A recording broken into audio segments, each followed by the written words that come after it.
Christmas exam കഴിഞ്ഞു, marks കിട്ടുന്ന ഒരു പ്രതീക്ഷയുമില്ല, കോൺഫിഡൻസ് ഏറ്റവും ലോവസ്റ്റ് ലെവലിലായിരിക്കും ഒരു പക്ഷെ. ഇങ്ങനെയാണ് നിങ്ങളുടെ അവസ്ഥ എങ്കിൽ യെസ് സാർ എന്ന് കമന്റ് ബോക്സിൽ കമന്റ് ചെയ്യാം. മക്കളെ, നിങ്ങൾ മനസ്സിലാക്കേണ്ടത് ഇതെല്ലാ വർഷവും ഓൾമോസ്റ്റ് എല്ലാ കുട്ടികളും നേരിടുന്ന ഒരു പ്രശ്നമാണ്. പക്ഷേ ഇനി അങ്ങോട്ട് നിങ്ങളുടെ പബ്ലിക് എക്സാമിന് 60 ദിവസമാണ് ബാക്കിയുള്ളത്. ആ പബ്ലിക് എക്സാമിൽ നിങ്ങൾ A+ ആണോ വാങ്ങുക, അല്ലെങ്കിൽ ക്രിസ്മസ് എക്സാം പോലെ അവിടെയും ഇങ്ങനെ കോൺഫിഡൻസ് കുറഞ്ഞിരിക്കേണ്ട അവസ്ഥ വരുമോ എന്നുള്ള കാര്യം തീരുമാനിക്കാൻ പോകുന്നത് ഇന്ന്, എക്സാക്ട്ലി ഇന്ന് നിങ്ങൾ എന്ത് തീരുമാനം എടുക്കുന്നു, അടുത്ത 60 ദിവസം നിങ്ങൾ എന്തൊക്കെ ചെയ്യുന്നുള്ള ഒരൊറ്റ കാര്യമായിരിക്കും. ഇത് ജസ്റ്റ് പബ്ലിക് എക്സാം വെറും പാസ്സാവാൻ വേണ്ടിയിട്ടുള്ള പ്ലാൻ അല്ല പറഞ്ഞുതരാൻ പോകുന്നത്. പബ്ലിക് എക്സാം വേറെ ലെവലിൽ ഡോമിനേറ്റ് ചെയ്യാൻ വേണ്ടിയിട്ട്, പബ്ലിക് എക്സാം കഴിയുമ്പോൾ വേറെ ഒരു മനുഷ്യൻ നിങ്ങളായി തീരാൻ വേണ്ടിയിട്ടുള്ള അക്കാഡമിക് കംബാക്ക് ആണ്. ഈ വീഡിയോയിൽ പറയുന്ന കാര്യം കൃത്യമായിട്ട് നിങ്ങൾ ഫോളോ ചെയ്യാൻ റെഡി ആണെങ്കിൽ നിങ്ങൾക്ക് തീർച്ചയായിട്ടും ഒരു ഗംഭീര അക്കാഡമിക് കംബാക്ക് വരുത്താൻ പറ്റും. അത് നിങ്ങളുടെ ലൈഫിന്, നിങ്ങളുടെ ആറ്റിറ്റ്യൂഡിനെ തന്നെ കൂടെ ചേഞ്ച് ചെയ്യും. ഞാൻ പറയുന്ന കാര്യം കൃത്യമായി ശ്രദ്ധിക്കുക. Let's start the video. ആദ്യം ചെയ്യേണ്ട കാര്യം, നമ്മളൊരു ഓട്ടോപ്സി ചെയ്യാൻ പോവാണ് നിങ്ങളുടെ പരീക്ഷ പേപ്പറിന് മുകളിൽ. അപ്പം നിങ്ങൾ ചെയ്യേണ്ട അടുത്ത ഒരു 3 ദിവസത്തിൽ നിങ്ങൾ എഴുതിയ ഓരോ പരീക്ഷയും, ഫിസിക്സ് ആയിക്കോട്ടെ, മാത്സ് ആയിക്കോട്ടെ, എല്ലാ പരീക്ഷയിലും നിങ്ങളുടെ ക്വസ്റ്റ്യൻ പേപ്പർ എടുത്ത് വെക്കുക. എന്നിട്ട് നിങ്ങളൊന്ന് സീരിയസ്ലി ഒന്ന് ആലോചിക്കുക. ഓരോ ചോദ്യവും നിങ്ങൾക്ക് എന്തുകൊണ്ടാണ് ശരിയായത്, തെറ്റിയാൽ എന്തുകൊണ്ടാണ് തെറ്റിയത്. പല പല കാരണങ്ങളുണ്ടാവും. ചിലപ്പോൾ ഒരു സില്ലി മിസ്റ്റേക്ക് ആയിരിക്കാം, ചിലപ്പോൾ പരീക്ഷയിൽ നിങ്ങൾക്ക് ആ പരീക്ഷയുടെ ഹോളിൽ ഇരിക്കുമ്പോൾ ഓർമ്മ കിട്ടാത്തതായിരിക്കാം, ചിലപ്പോൾ കാൽക്കുലേഷൻ മാത്സ് ഒക്കെ ആണെങ്കിൽ ചിലപ്പോൾ ചെയ്തു വരാൻ പറ്റാത്തതായിരിക്കാം, ചിലപ്പോൾ നിങ്ങൾക്ക് ആ ക്വസ്റ്റ്യൻ നിങ്ങൾ അങ്ങനത്തെ ഒരു ക്വസ്റ്റ്യൻ കണ്ടിട്ട് പോലും ഇല്ലാത്തതാവാം, ചിലപ്പോൾ നിങ്ങൾക്ക് ആ കോൺസെപ്റ്റ് നിങ്ങൾക്ക് കൃത്യമായിട്ട് മനസ്സിലാക്കാത്തത് കൊണ്ടായിരിക്കും. നിങ്ങൾ പഠിച്ചിട്ടുണ്ട്, പക്ഷെ കോൺസെപ്റ്റ് കൃത്യമായിട്ട് മനസ്സിലാക്കാത്തതുകൊണ്ട് ഉത്തരം പറയാൻ പറ്റിയിട്ടില്ല. ഇനി അതൊന്നുമല്ല, നിങ്ങൾ തീരെ പഠിക്കാത്തൊരു ചാപ്റ്റർ ആയിരുന്നു എന്നുള്ള രീതിയിലാവും. ഇങ്ങനെ പല രീതിയിൽ നമുക്കൊരു ചോദ്യം ഉത്തരം കൊടുക്കാൻ പറ്റാത്ത അവസ്ഥ വരാം. നിങ്ങൾ ചെയ്യേണ്ടത്, അത് നിങ്ങളുടെ കേസിൽ ഓരോ സബ്ജക്റ്റിലും എന്തുകൊണ്ടായിരുന്ന കാര്യം ഒരു പെന്ന് വെച്ചിട്ട് ആ ക്വസ്റ്റ്യൻ്റെ മുകളിൽ തന്നെ നിങ്ങൾ അടയാളപ്പെടുത്തുക. എന്തുകൊണ്ടാണ് എനിക്കിത് ചെയ്യാൻ പറ്റാത്തത്. അത് നിങ്ങൾ ചെയ്താൽ നിങ്ങൾക്ക് കൃത്യമായിട്ട് മനസ്സിലാവും എവിടെയാണ് നിങ്ങൾ ഈ മാർക്ക് നഷ്ടപ്പെടുന്നത്. നിങ്ങൾ കോൺസെപ്റ്റ് മനസ്സിലാക്കാത്തതുകൊണ്ടാണോ കൂടുതൽ, അല്ലെങ്കിൽ നിങ്ങൾ പഠിക്കാത്തതുകൊണ്ടാണോ, ചാപ്റ്റർ പഠിക്കാത്തതുകൊണ്ടാണോ, അല്ലെങ്കിൽ നിങ്ങൾ വെറുതെ സില്ലി മിസ്റ്റേക്സ് ഉണ്ടാക്കുന്നതുകൊണ്ടാണോ, അല്ലെങ്കിൽ നിങ്ങൾ ഇനഫ് ക്വസ്റ്റ്യൻസ് പ്രാക്ടീസ് ചെയ്യാത്തതുകൊണ്ടെന്നുള്ള കാര്യം നിങ്ങൾ സ്വയം കണ്ടുപിടിക്കാത്തടത്തോളം നിങ്ങൾ എത്ര വീഡിയോ കണ്ടതുകൊണ്ടും എത്ര ക്ലാസ് കണ്ടതുകൊണ്ടും എത്ര നിങ്ങൾ വെറുതെ ഇങ്ങനെ പഠിച്ചുകൊണ്ടും കാര്യമില്ല. കാരണം നിങ്ങൾ റോങ് ഡയറക്ഷനിലായിരിക്കും നിങ്ങൾ പോകുന്നത്. കറക്റ്റ് ഡയറക്ഷനിൽ പോകണമെങ്കിൽ ആദ്യം നമ്മുടെ പ്രശ്നം നമ്മൾ കണ്ടുപിടിക്കണം. അതിന് നിങ്ങൾ ഈ ഒരു സിമ്പിൾ കാര്യം ചെയ്യണം. 2 നമുക്ക് വേണ്ടത് ഒരു മാസ്റ്റർ പ്ലാൻ ആണ്. വളരെ സിമ്പിളായിട്ട് പറഞ്ഞത്രേ ഉള്ളൂ. നമുക്ക് 2 മാസം ശരിക്കും ഇനി കൊണ്ട് പഠിക്കാനുള്ളൂ, ജാനുവരി ഫെബ്രുവരി. ആ 2 മാസം നമ്മൾ ബുദ്ധിപരമായിട്ട് ഉപയോഗിക്കണം. പല കുട്ടികളും ചെയ്യുന്ന ഒരു വലിയ മിസ്റ്റേക്ക്, ജാനുവരി ഫെബ്രുവരി ഉണ്ടല്ലോ, അപ്പം മെല്ലെ മെല്ലെ പഠിച്ചാൽ മതി, ഫെബ്രുവരി ആകുമ്പോഴത്തേക്കും നമുക്ക് സിലബസ് ഒക്കെ തീർത്താൽ മതി എന്നുള്ളൊരു മെൻറ്റാലിറ്റിയിൽ പോകും. അതാണ് ഏറ്റവും വേസ്റ്റ് സ്ട്രാറ്റജി. ഒരിക്കലും നിങ്ങൾ ചെയ്യാൻ നിൽക്കരുത്. നേരെ മറിച്ച് നിങ്ങൾ ആ 2 മാസത്തിനെ 2 സെപ്പറേറ്റ് മാസങ്ങളായിട്ടും ആ 2 മാസത്തിന് വേണ്ടി സെപ്പറേറ്റ് സ്ട്രാറ്റജി നിങ്ങൾ ഉപയോഗിക്കണം. വളരെ സിമ്പിളായിട്ട് പറഞ്ഞു കഴിഞ്ഞാൽ ജാനുവരി എന്ന് പറഞ്ഞ മാസമേ നിങ്ങൾക്ക് പഠിക്കാനുള്ളൂ. ഇനിയുള്ള ചാപ്റ്റേഴ്സ് ഉണ്ടാവും, ഇതുവരെയുള്ള ചാപ്റ്റേഴ്സിൽ പല ചാപ്റ്റർ നിങ്ങൾ പഠിക്കാത്തതുണ്ടാവും. അതൊക്കെ പഠിച്ചു തീർക്കാൻ വെറും ജാനുവരി പറഞ്ഞ മാസം ഉള്ളൂ എന്നുള്ള കാര്യം നിങ്ങൾ തീരുമാനിക്കാം. അപ്പോൾ സാർ പിന്നെ ഫെബ്രുവരിയോ? February is only for revision and question practice. Maximum ചോദ്യങ്ങൾ ചെയ്യാം. അത് പ്രീവിയസ് ഇയർ ചോദ്യങ്ങളായിക്കോട്ടെ, നിങ്ങൾ എക്സാമിനറിന്റെ ബാച്ചിൽ ജോയിൻ ചെയ്തവരാണ്, ബാച്ചിൽ ഇഷ്ടംപോലെ മെറ്റീരിയൽസ് കിട്ടുന്നുണ്ട്, അതിലുള്ള ചോദ്യങ്ങളായിക്കോട്ടെ, ക്ലാസ്സിൽ ബാച്ചിൽ എടുക്കുന്ന ചോദ്യങ്ങളായിക്കോട്ടെ, ക്വസ്റ്റ്യൻ പ്രാക്ടീസ് ചെയ്യാനും. പിന്നെ നമ്മൾ പഠിച്ച ചാപ്റ്റേഴ്സ്, ഫസ്റ്റ് മുതൽ നമ്മുടെ ഓണപരീക്ഷ മുതൽ പഠിച്ച ചാപ്റ്റേഴ്സ് പല ചാപ്റ്ററും നിങ്ങൾ അപ്പോഴത്തേക്ക് മറന്നു പോയിട്ടുണ്ടാവും.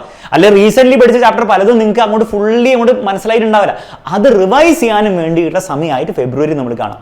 ഈ രീതിയിൽ നിങ്ങൾ ടൈം സ്പ്ലിറ്റ് ചെയ്ത് കഴിഞ്ഞാൽ നിങ്ങൾക്ക് ഒരു ബുദ്ധിമുട്ടുണ്ടാവില്ല. മാത്രമല്ല, നിങ്ങൾ ജാനുവരി ചാപ്റ്റർ ഒക്കെ പഠിച്ചു കഴിഞ്ഞാൽ ഫെബ്രുവരിയിൽ ഈ ചോദ്യങ്ങളൊക്കെ ചെയ്യുമ്പോഴാണ് നിങ്ങൾക്ക് മനസ്സിലാവുക ഒരു ചാപ്റ്ററിലെ എന്തൊക്കെ പോർഷൻസ് ആണ് ശരിക്കും ഇമ്പോർട്ടൻറ്റ്, ഏതൊക്കെയാണ് ശരിക്കും ഇമ്പോർട്ടൻ്റ് അല്ലാത്തതെന്നുള്ള കാര്യം നിങ്ങൾക്ക് തന്നെ ഒരു ധാരണ കിട്ടണമെങ്കിൽ നിങ്ങൾ ആ ഫെബ്രുവരി ആകുമ്പോഴത്തേക്കും ചോദ്യങ്ങൾ ചെയ്ത് തുടങ്ങണം. അങ്ങനെ നിങ്ങൾ ചെയ്താൽ പരീക്ഷയുടെ തലേന്ന് നിങ്ങൾക്ക് അറിയാം എന്തൊക്കെ ഞാൻ റിവൈസ് ചെയ്യണം, എന്തൊക്കെ ഞാൻ തൽക്കാലം റിവൈസ് ചെയ്യേണ്ട എന്നുള്ള ഒരു ധാരണ കിട്ടും. ഏത് തരം ചോദ്യങ്ങളായിരിക്കും പരീക്ഷയിൽ വരിക എന്നുള്ള ധാരണ നിങ്ങൾക്ക് ഉണ്ടെങ്കിൽ പരീക്ഷയുടെ തലേന്നൊക്കെ നിങ്ങൾക്ക് പെട്ടെന്ന് റിവൈസ് ചെയ്യാൻ പറ്റും. വളരെ എഫക്റ്റീവ് ആയിട്ട് സ്വയം നിങ്ങൾക്ക് ചെയ്യാൻ പറ്റും. അപ്പോൾ ഈ ഒരു രീതിയിൽ January February, January for learning, February for revision and question practice എന്ന രീതിയിൽ നമ്മൾ സ്പ്ലിറ്റ് ചെയ്യുക. ആ രീതിയിൽ നിങ്ങൾ പഠിക്കാൻ തുടങ്ങുക. 3ാമത്തെ ടിപ്പാണ്, നിങ്ങൾക്ക് പലർക്കും ഉള്ള ഒരു പ്രശ്നം. അതായത് സാർ പഠിക്കാൻ തോന്നുന്നില്ല, പഠിക്കാൻ പറ്റുന്നില്ല, ഒരു മൂഡ് കിട്ടുന്നില്ല, മോട്ടിവേഷൻ കിട്ടുന്നില്ല. അപ്പോൾ ഇതെങ്ങനെയാണ് ശരിയാക്കുക? മക്കൾ, ഇവിടെ ഒരൊറ്റ സൊല്യൂഷനേ ഉള്ളൂ. നമുക്ക് പഠിക്കാൻ എന്തോ ഒരു മോട്ടിവേഷൻ കിട്ടിയതുകൊണ്ടോ അല്ലെങ്കിൽ ഒരു മൂഡ് വന്നതുകൊണ്ടോ നമ്മൾ പഠിക്കില്ല. അങ്ങനത്തെ ഒരു സാധനം ഇല്ല. അങ്ങനെ സാധനം ഉണ്ടായിരുന്നെങ്കിൽ നിങ്ങളുടെ വീട്ടിൽ നിന്ന് നിങ്ങളുടെ സ്കൂളിൽ നിന്നൊക്കെ നിങ്ങൾക്ക് അത് തന്നു കിട്ടേനെ. ഇത് ചെയ്താൽ മതി, നിങ്ങൾക്ക് പഠിക്കാൻ മൂഡ് വരുന്നു. പക്ഷെ അങ്ങനത്തെ ഒരു സാധനം ഇല്ല എന്നാണ് റിയാലിറ്റി. പക്ഷെ എന്തുണ്ട്, നിങ്ങൾ ഒരു കാര്യം നിങ്ങൾക്ക് ചെയ്യാൻ മടിയുണ്ടെങ്കിൽ അതെന്തും ആയിക്കോട്ടെ, നിങ്ങൾ അതും കൂടി ചെയ്ത് തുടങ്ങുക. ഞാൻ പറയുന്നത് 10 മണിക്കൂർ പഠിക്കാനോ 5 മണിക്കൂർ പഠിക്കാനോ 2 മണിക്കൂർ പഠിക്കാനോ പോലെയല്ല. നിങ്ങൾ ഒരു 5 മിനിറ്റിലേക്ക് അല്ലെങ്കിൽ 10 മിനിറ്റിലേക്ക് നിങ്ങളത് ചെയ്ത് തുടങ്ങുക. ചെയ്ത് തുടങ്ങിക്കഴിഞ്ഞാൽ നമ്മുടെ ഒരു കാറ് സ്റ്റാർട്ട് ചെയ്യുന്ന പോലെയാണ്. ആ സ്റ്റാർട്ട് ചെയ്ത് കഴിഞ്ഞാൽ പിന്നെ നമ്മൾ ചവിട്ടി അങ്ങോട്ട് പോയിക്കോളും. പിന്നെ കുറേ കഷ്ടപ്പെടേണ്ട ആവശ്യമൊന്നുമില്ല. അതുപോലെ പഠിച്ചു തുടങ്ങി കഴിയുമ്പോൾ നമുക്ക് ഒരു മൊമെൻറ്റം കിട്ടിക്കോളും. പ്രത്യേകിച്ച് നിങ്ങൾ സിമ്പിളായുള്ള സബ്ജക്റ്റ് നിങ്ങൾക്ക് ഓൾറെഡി അറിയുന്ന ഒരു ചാപ്റ്ററൊക്കെയാണ് നിങ്ങൾ പഠിച്ചു കൊടുക്കുന്നതെങ്കിൽ നിങ്ങൾക്ക് ആ ഒരു ഓക്കെ ഇനി ചെയ്തോളാം, ചെയ്യാൻ പറ്റും എന്നുള്ളൊരു ഫീലിംഗ് നമുക്ക് വരികയാണ് ചെയ്യുക. അത് വരുമ്പോഴാണ് നമ്മൾ എന്ത് ചെയ്യുന്നത്, നമ്മൾ കൂടുതൽ പഠിക്കാൻ വേണ്ടിയുള്ള തീരുമാനം എടുക്കുന്നത്. അപ്പോൾ ഇവിടെ സൊല്യൂഷൻ എന്തല്ല, സൊല്യൂഷൻ എന്തോ സംഭവിച്ചിട്ട് നമ്മൾ പോയിട്ട് മോട്ടിവേഷൻ കിട്ടി പോയി പഠിക്കുക. അത് നിങ്ങൾ കാത്തിരുന്നാൽ നിങ്ങൾ മാർച്ച് പബ്ലിക് എക്സാമിലാകുമ്പോൾ നിങ്ങൾ പഠിക്കില്ല. നേരെ മറിച്ച് എല്ലാ ദിവസവും സ്റ്റാർട്ടിങ്ങിൽ നിങ്ങൾക്ക് പഠിക്കാൻ ഭയങ്കര ബുദ്ധിമുട്ടുള്ള ഒരു കുട്ടിയാണെങ്കിൽ, മടിയുള്ള ആളാണെങ്കിൽ ഒരു 10 മിനിറ്റ് ഇരിക്കാൻ വേണ്ടി തീരുമാനിക്കുക. എന്നിട്ട് 10 മിനിറ്റ് നിങ്ങൾ ഇരുന്ന് നോക്ക്. ഓട്ടോമാറ്റിക്കലി നമുക്ക് അത് 20 മിനിറ്റിലേക്കും അരമണിക്കൂറിലേക്കും ഒക്കെ ആക്കാൻ പറ്റും. അതൊരു ശീലമായി മാറിക്കഴിയുമ്പോഴാണ് നമുക്ക് എന്താണ് ആ ഒരു മടിയും ഇതൊക്കെ കാര്യങ്ങൾ കുറഞ്ഞു വരിക. അപ്പോൾ ഈ ഒരു രീതിയിൽ സ്റ്റാർട്ട് സ്മോൾ എന്ന രീതിയിൽ നിങ്ങൾ എന്ത് ചെയ്യുക, തീരുമാനങ്ങൾ എടുക്കുക. അല്ലാണ്ട് ഇന്നു മുതൽ ഞാൻ 3 മണിക്കൂർ പഠിക്കും 4 മണിക്കൂർ പഠിക്കും എന്ന് പെട്ടെന്ന് ജമ്പ് ചെയ്ത് ഒരു ഇതിലേക്ക് എത്തിയാൽ, തീരുമാനത്തിലേക്ക് എത്തിയാൽ അതൊരു വലിയ ഫെയിലിയർ ആവാനുള്ള ചാൻസ് ഉണ്ട്. അപ്പോൾ ഈ രീതിയിൽ സ്റ്റാർട്ട് സ്മോൾ, ഓക്കെ, ആ ഒരു സ്ട്രാറ്റജി ഫോളോ ചെയ്ത് കഴിഞ്ഞാൽ നിങ്ങൾക്ക് 60 ദിവസവും കൺസിസ്റ്റൻ്റ്ലി ഞാൻ ഈ പറഞ്ഞ പോലെ പഠിക്കാൻ പറ്റും. നിങ്ങൾ ഇത്ര വെച്ചാൽ മതി. ഏതൊരു സിനിമയാണെങ്കിലും ആ ഒരു സിനിമയുടെ ഇടയിൽ ഒരു ക്രൈസിസ് പോയിന്റ് ഉണ്ടാവും.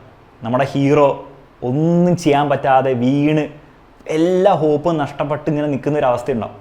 പക്ഷേ അത് കഴിഞ്ഞിട്ട് വരുന്നൊരു സംഭവമുണ്ട്. ആ ഒരു സിനിമയുടെ ഹീറോ ശരിക്കത്തെ ഹീറോ ആണെങ്കിൽ ആ ഒരു പോയിന്റിൽ നിന്നൊരു കുതിച്ചു കയറ്റമുണ്ട്.